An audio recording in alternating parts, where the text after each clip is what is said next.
case briefs, and so much more. LSData's got what you're looking for.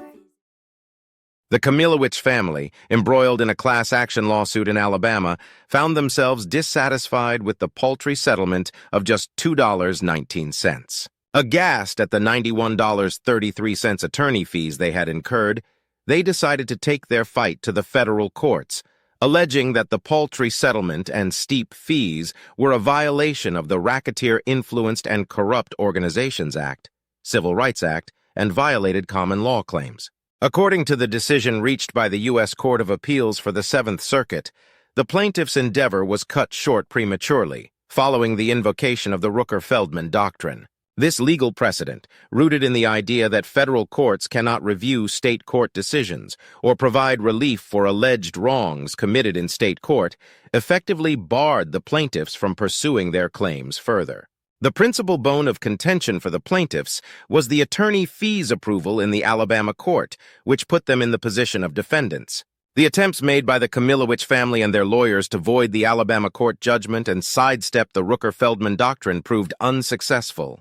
Their federal case was dismissed, citing lack of subject matter jurisdiction under this very doctrine.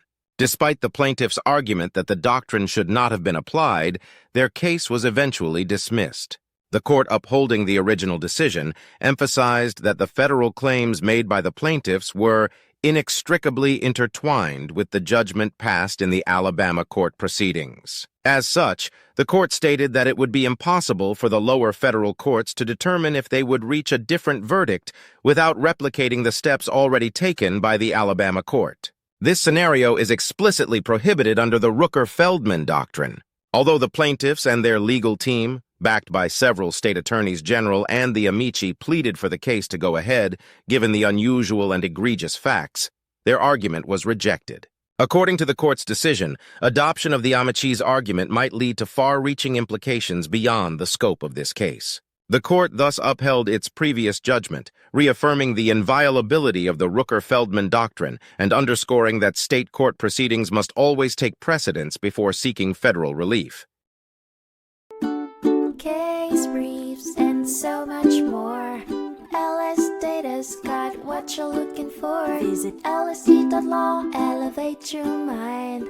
Leave the stress of class.